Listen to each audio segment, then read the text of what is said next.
నమస్తే. నేను మీ అశ్విని కుమార్. కొన్ని రోజుల్లో 4 రాష్ట్రాల్లో అట్లాగే ఒక యూనియన్ టెరిటరీలో అసెంబ్లీ ఎన్నికలు జరగబోతున్నాయి. చాలా వరకు గత 15, 20 రోజులుగా ఇది మోడీకి పరీక్ష. మోడీ వర్సెస్ అన్నట్టుగా ఒక ప్రొపగాండా ఎప్పుడు తీసుకొచ్చేట్టుగానే తీసుకొచ్చారు. అసెంబ్లీ ఎన్నికలైనా కూడా. లోక్సభ లేదా కేంద్ర ఎన్నికలు జరుగుతున్నాయి సెంట్రల్లో అంటే మోడీ వర్సెస్ అంటే అర్థం ఉంది. కానీ అసెంబ్లీ ఎన్నికలకు కూడా మోడీతో ముడిపెట్టడం ప్రతిపక్షాలు. అక్కడ స్థానిక సమస్యల గురించి కాకుండా సెంటర్ని అట్లాగే ప్రైమ్ మినిస్టర్ని పాయింట్అవుట్ చేయటం. అక్కడే అర్థమవుతోంది మోడీ ఎలాంటి ఇంపాక్ట్ తీసుకొచ్చాడు దేశంలో అన్ని రాష్ట్రాల్లో, ముఖ్యంగా బీజేపీ యాతర పాలిస్తున్న రాష్ట్రాల్లో. ఇది మోడీకి పరీక్ష అనుకుంటే ఒకవేళ 2024లో లోక్సభ ఎన్నికల్లో 240 స్థానాలకు పరిమితమయ్యాక మోడీ పని అయిపోయిందంటూ కూడా ప్రచారం చేశారు. 6 నెలల్లో ప్రభుత్వం కూలిపోతుంది, ఎన్నికలు వస్తాయంటూ కూడా అక్కడి నుంచి ప్రచారం చేసుకుంటూనే వచ్చారు. ఆ తర్వాత హర్యానాలో ఎన్నికలు జరిగినాయి, మహారాష్ట్రలో జరిగినాయి, బీహార్లో జరిగినాయి.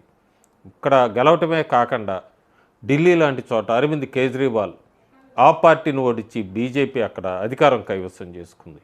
అలాంటప్పుడు ఎప్పుడు నోరు మెదపని నాయకులు కానీ లేకపోతే ఎనలిస్టులు అందరూ కూడా మళ్ళీ ఇప్పుడు ప్రస్తుతం ఒక్కసారి పెదవి విప్పారు. మోడీతో యుద్ధం అన్నట్టుగా సీన్ని క్రియేట్ చేశారు. ఎందుకంటే దక్షిణ భారతదేశంలో బీజేపీ లేదు, దక్షిణ భారతదేశం వాళ్ళు బీజేపీని అంగీకరించరు అంటూ కూడా కొన్ని సంవత్సరాలుగా దీన్ని ప్రచారంలో ఉంచుతూనే ఉంచారు, సక్సెస్ అయ్యారు. కానీ ప్రస్తుతం మనం ఒకసారి సౌత్ ఇండియాలో చూస్తే బీజేపీ నిజంగానే దక్షిణ భారతదేశం బీజేపీని రిజెక్ట్ చేస్తోందా? దక్షిణ భారతదేశం ప్రజలు లేదా ఓటర్లు బీజేపీని వ్యతిరేకిస్తున్నారా? డేటా చూస్తే మనం ప్రస్తుతం బీజేపీకి దక్షిణాన 28 లోక్సభ సభ్యులు ఉన్నారు, కాంగ్రెస్కి 22 మందే ఉన్నారు. బీజేపీ తరఫున 8 మంది రాజ్యసభ ఎంపీలు ఉన్నారు, కాంగ్రెస్కి 7 ఉన్నారు. బీజేపీకి కేరళ లాంటి చోట, తిరువనంతపురం చోట 50 మంది కార్పొరేటర్లు ఉన్నారు, మేయర్ ఉన్నారు. కర్ణాటక లాంటి చోట 66 మంది ఎమ్మెల్యేలు ఉన్నారు. అంతకుముందు 23లో అధికారంలో ఉంది.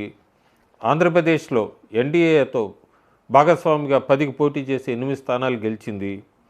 తెలంగాణ లాంటి చోట 8 మంది ఎమ్మెల్యేలు గెలిచారు, 8 మంది ఎంపీలు ఉన్నారు. పుదుచ్చేరిలో ఎలియన్స్ పార్ట్నర్గా ఉంది అధికారంలో. మరి దీన్ని బట్టి దక్షిణ భారతదేశంలో బీజేపీ లేదు అని చెప్తున్న వాళ్ళందరూ కాంగ్రెస్ని దాటి ముందుకొచ్చింది బీజేపీ దక్షిణ భారతదేశంలో.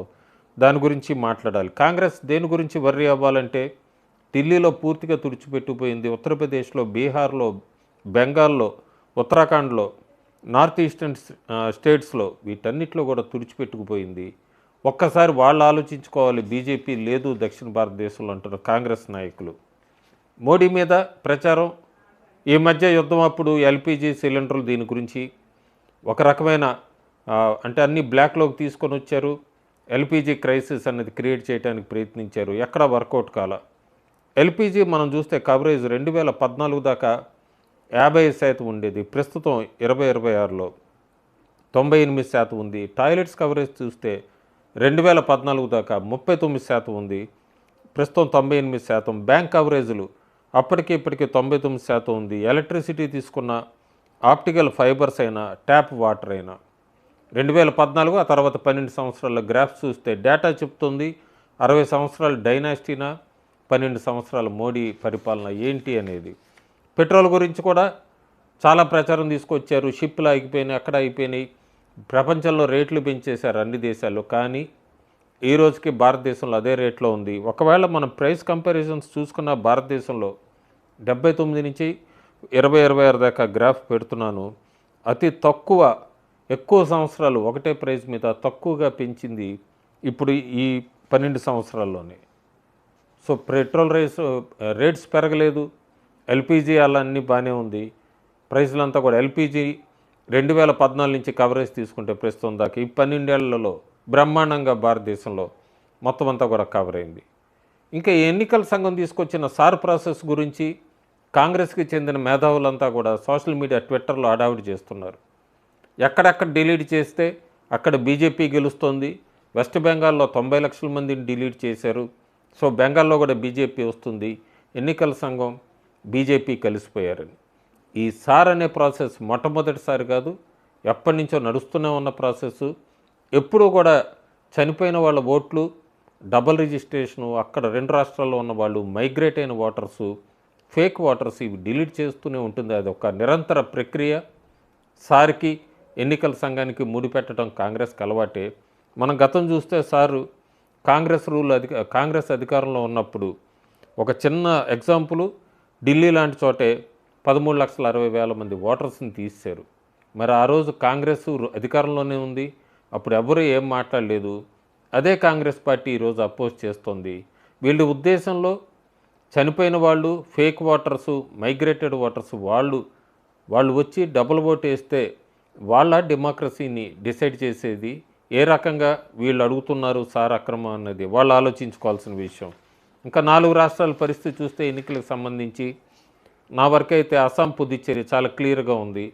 2 చోట్ల ఎన్డీఏ వస్తుంది. కేరళ, వెస్ట్ బెంగాల్, తమిళనాడులో సర్వేలన్నీ కూడా అటు ఇటుగా మారుతున్నాయి. కీ ఫ్యాక్టర్స్ కొన్ని ఉన్నాయి. తమిళనాడులో మనం చూసుకుంటే కనుక 1967 నుంచి చూస్తే ప్రస్తుతం 2026 దాకా, అప్పుడు 67లో డిఎంకే 2 సార్లు వెంటనే వచ్చింది. తర్వాత అన్నా డిఎంకే 3 సార్లు వచ్చింది. 2011-16లో 2 సార్లు వచ్చింది. కానీ 1989 తర్వాత ఎప్పుడు బ్యాక్ టు బ్యాక్ డిఎంకే గెలవలేదు. ఒక అన్నా డిఎంకే మాత్రమే గెలిచింది. 2021లో డిఎంకే గెలిచింది. 2026లో ఎవరు గెలుస్తారనేది చూడాలి. కొన్ని సర్వేలు అన్నా డిఎంకేకి ఎన్డీఏకి ఫేవర్గా ఇస్తున్నాయి, కొన్ని డిఎంకేకి ఫేవర్గా ఇస్తున్నాయి. ఇక్కడ ఎందుకంత తమిళనాడులో చాలా వరకు కూడా ప్రొజెక్షన్స్, ఒపీనియన్ పోల్స్ కానీ, ఎగ్జిట్ పోల్స్ కానీ ఎప్పుడూ లెక్క తప్పుతూ ఉంటాయి. గత 30 ఏళ్ళుగా చూస్తూనే ఉన్నాము. తమిళనాడుని ప్రిడిక్ట్ చేయడం చాలా కష్టం, సఫాలజిస్టులకి చాలా కష్టం. ప్రస్తుతం కూడా ఎక్కడ తేడా వస్తుంది అంటే 2 కారణాలు. ఒకటి, విజయ్ టీవీకే పార్టీ ఎంత పర్సంటేజ్ చీల్చుకుంటుంది, ఎవరు ఓట్ బ్యాంక్ కట్ చేస్తుంది. ఎక్కువగా డిఎంకేది కట్ చేస్తుందని కొంతమంది, అన్నా డిఎంకేది కట్ చేస్తుందని కొంతమంది, మహిళలది లేదా యూత్ది ఎక్కువ విజయ్ పార్టీ వైపు పడతాయని. అక్కడ ఆ పర్సంటేజ్ డిఫరెన్స్ బట్టే ఉంటుంది అన్నా డిఎంకే గెలుస్తుందా లేదా ఎన్డీఏ కూటమి గెలుస్తుందా, డిఎంకే గెలుస్తుందా అన్నది. నా వరకు అయితే నెక్ టు నెక్ అని చెప్తాను, ఇంకా వన్ సైడ్ లేదని చెప్తాను. తమిళనాడులో, అస్సాం, పుదుచ్చేరి అయితే చాలా క్లారిటీగా ఎన్డీఏ గెలుస్తుంది. కేరళలో లెఫ్ట్ డెమోక్రటిక్ ఫ్రంటా, యునైటెడ్ డెమోక్రటిక్ ఫ్రంటా ఎందుకు చర్య సమానంగా లేకపోతే తక్కువ మార్జిన్ ఆఫ్ ఎర్రర్తో దగ్గరలో నెంబర్లు ఇస్తున్నారంటే, అక్కడ కేరళలో మళ్ళీ 2-3 వీడియోస్ కూడా చేశాను. బీజేపీ కింగ్ మేకర్ అవుతుంది. అక్కడ అనూహ్యంగా ఓటు షేర్ పెరుగుతోంది.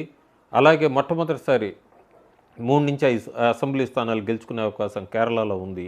బీజేపీ మిగతా చోట్ల ఎవరు ఓటు బ్యాంక్కి డెంట్కు పడుతుంది, ఎవరు ఓట్లు చీల్చుకుంటుంది అనేది సఫాలజిస్టులు కరెక్ట్గా ప్రిడిక్ట్ చేయలేకపోతున్నారు. ప్రస్తుతానికైతే యూడీఎఫ్కి ఎడ్జ్ ఉంది అక్కడ. ఆ ఎడ్జ్లో కూడా చాలా తక్కువ 4 నుంచి 5 స్థానాల వరకే చూపిస్తున్నారు. సో అది కూడా నైల్ బైటింగ్ ఫినిష్ అవుతుందా, యునైటెడ్ డెమోక్రటిక్ ఫ్రంట్ గెలుస్తుందా అనేది అయితే వేచి చూడాలి. ప్రస్తుతానికి కాంగ్రెస్కి ఏకైక హోప్ ఉన్న రాష్ట్రం అదొక్కటే కేరళ. వెస్ట్ బెంగాల్ అయితే మాత్రం థ్రిల్లర్గా అవుతుందని చెప్పచ్చు, థ్రిల్లింగ్ ఫినిష్ అని చెప్పచ్చు. 90 లక్షల మంది ఓట్లు తీసేశారు. ముస్లింలువే నందిగ్రామ్లో తీసేశారు 90% అని చెప్తున్నారు టీఎంసీ వాళ్ళు. నియోజకవర్గం బట్టి కూడా చాలా వరకు ఓటర్స్ డిలీట్ అవుతూ వచ్చినాయి. కొన్ని అసెంబ్లీ కాన్స్టిట్యుయెన్సీస్లో హిందూ ఓట్స్ కూడా చాలా వరకు డిలీట్ అయినాయి. దాన్ని తెర మీదకి తీసుకురాకుండా నందిగ్రామ్ లాంటి నియోజకవర్గాన్నే 90% మంది ముస్లిం ఓటర్స్ని డిలీట్ చేశారు ఎన్నికల సంఘం అంటూ నెగిటివ్ క్యాంపెయిన్ తీసుకొని వచ్చారు తృణమూల్ కాంగ్రెస్. చాలా వరకు కూడా హిందూ ఓట్స్ డిలీట్ అయినా అన్నది కూడా మర్చిపోకూడదు. వెస్ట్ బెంగాల్లో ఎందుకు 130 దగ్గర బీజేపీ ఆగుతోంది, 160 దగ్గర టీఎంసీ ఆగుతోందంటే చాలామంది భయపడుతూనే ఉన్నారు. ఇప్పటికీ కూడా పబ్లిక్గా బయటకు వచ్చి మమతా బెనర్జీకి ఓటేస్తాం లేదా బీజేపీకి ఓటేస్తామని చెప్పడానికి భయపడి టీఎంసీకి అని చెప్తున్న చాలా అసెంబ్లీ నియోజకవర్గాలు ఉన్నాయి. సో వాళ్ళందరూ ఒక సైలెంట్గా ఆ రోజు ఓటింగ్ రోజు సైలెంట్గా వచ్చి బీజేపీకి ఓటేస్తారా లేదా అనేది మనం వేచి చూడాలి. ఇంకొక ముఖ్యమైనది బాగా మనం చూడాల్సింది కూడా ఓటింగ్ పర్సంటేజ్ ఎప్పుడు కూడా టీఎంసీకి ఎక్కువ ఇస్తున్నారంటే ముస్లిం డామినేటెడ్ నియోజకవర్గాల్లో ఎక్కువ శాతం టీఎంసీకి పడుతుంది. అక్కడ బీజేపీకి ఓట్ షేర్ తగ్గుతుంది. 100లో ముస్లిం డామినేటెడ్ ఏరియాస్లో 70% టీఎంసీకి వేస్తారు, మిగిలింది ఎంఐఎంకి వేస్తారు. సో అక్కడ టీఎంసీ ఓట్ షేర్ ఎక్కువ ఉంటుంది కాబట్టి మిగతా చోట 30 ఉన్నా యావరేజ్గా 2 నియోజకవర్గాలు తీసుకుంటే ఓట్ షేర్ 50% అవుతుంది. సో ఆ రకంగా ఓట్ షేర్లో ముందుండొచ్చు. కానీ బీజేపీ అనూహ్యంగా పుంజుకుంది, బ్రహ్మాండంగా పుంజుకుంది. 2021 కన్నా కూడా చాలా బాగా పుంజుకుంది. ఏప్రిల్ 7వ తారీఖు వరకు అయితే బీజేపీ ఆల్మోస్ట్ ఎక్కువ అన్ని ఛానల్స్ కానీ నేషనల్ మీడియాలో కొన్ని ఛానల్స్ టీఎంసీ అంటున్నారని చెప్పారు. నేను దాని గురించి ప్రస్తుతం మాట్లాడను. నా వరకైతే మాత్రం టీఎంసీకి కూడా వన్ సైడెడ్గా లేదు, హోరాహోరీ ఉండబోతోంది. ఈ 10 రోజుల క్యాంపెయిను, 15 రోజుల క్యాంపెయిను, ఆ తర్వాత ఓటింగ్ ప్యాటర్న్ దాన్ని బట్టి అంత నెక్ టు నెక్ ఉండకపోవచ్చు, ల్యాండ్ స్లైడ్కే వెళ్తుంది. వెస్ట్ బెంగాల్ ప్రజలు తీర్పు ఎప్పుడు కూడా వన్ సైడ్గానే ఇస్తారు. ఇది కూడా ఎడ్జ్ బాగా ఎక్కువ ఉంటుంది. బీజేపీ 160, 170కి వెళ్తుందా, టీఎంసీ వెళ్తుందా అనేది కూడా మనం వేచి చూడాలి. ప్రస్తుతానికైతే భయం తగ్గింది బెంగాల్లో ఓటర్స్లో. కానీ చాలా వరకు ఇంకా చాలా నియోజకవర్గాల్లో భయపడుతూనే బిక్కుబిక్కుమంటూనే బతుకుతున్నారు చాలామంది ఓటర్స్. ఆ ఓటర్స్ పోలింగ్ డే నాడు వచ్చి ఓటేస్తారా లేదా అని చూడాలి. ఎందుకంటే దాన్ని బట్టి కూడా ప్రస్తుతానికి 5% ఓట్ స్వింగ్ బీజేపీ వైపుకి వెళ్తే అది 175, 180 స్థానాలకు వెళ్తుంది. 5% స్వింగ్ లేకపోతే 135 నుంచి 145 మధ్యలోనే ఆగుతుంది. ఆ స్వింగ్ అనేది 15 రోజుల్లో డిపెండ్ అయి ఉంటుంది. సో దయచేసి ఈ సర్వేల మీద కూడా పందెలు కడుతున్నారు. ఇవన్నీ కూడా కామెంట్స్లో చూశాను కొన్ని చోట్ల. బెట్టింగ్ కాదు, ఏ రోజుకి ఆ రోజు ప్రిడిక్షన్స్ మారిపోతూ ఉంటాయి. ఇవన్నీ ఒపీనియన్ పోల్సే. ఒపీనియన్ పోల్స్లో మనం సర్వే చేసి వచ్చాక ఆ తర్వాత 3-4 రోజులు కూడా మళ్ళీ మారచ్చు కూడా ప్రిడిక్షన్స్. ప్రస్తుతానికైతే నా వరకు పర్సనల్గా ఎన్డీఏ సేఫ్గా 3 రాష్ట్రాల్లో గెలుస్తుంది. ఒక చోట నెక్ టు నెక్, ఒకటి కాంగ్రెస్కి ఎడ్జ్ ఉంది. Thank you.